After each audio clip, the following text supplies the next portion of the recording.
morning and greetings from a rather damp Northumberland. It's the 14th of August, Saturday the 14th of August, which is the feast of Maximilian Kolbe, who was a Polish Franciscan monk who died in Auschwitz on this day in 1941.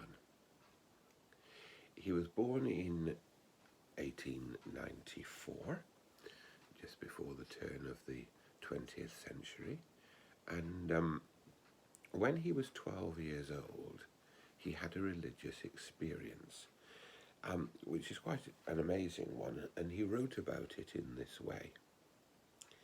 He had a vision of the Virgin Mary, the Mother of God, and he said this: "I asked the Mother of God what was to become of me.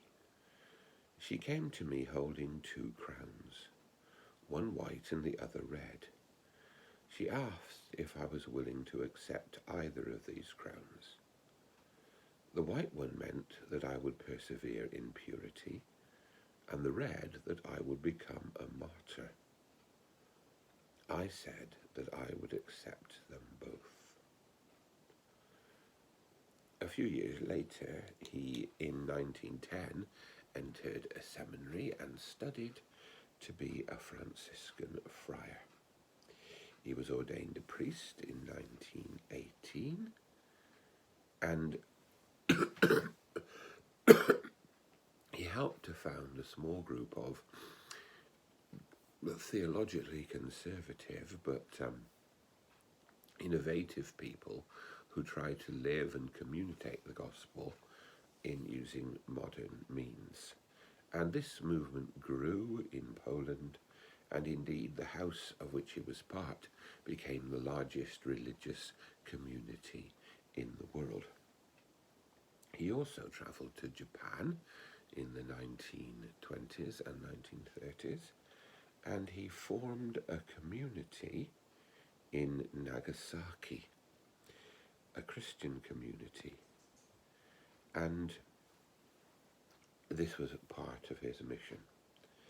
But all the way through, he enjoyed ill health, and he was sent back to Poland because of that ill health. And it was there he was when the war started. The German invasion of Poland. First, all of the community were arrested, and then they were released. But he was a fierce and outspoken critic of the Nazi occupation and a supporter of a free Poland. And so he was arrested and eventually ended up in Auschwitz.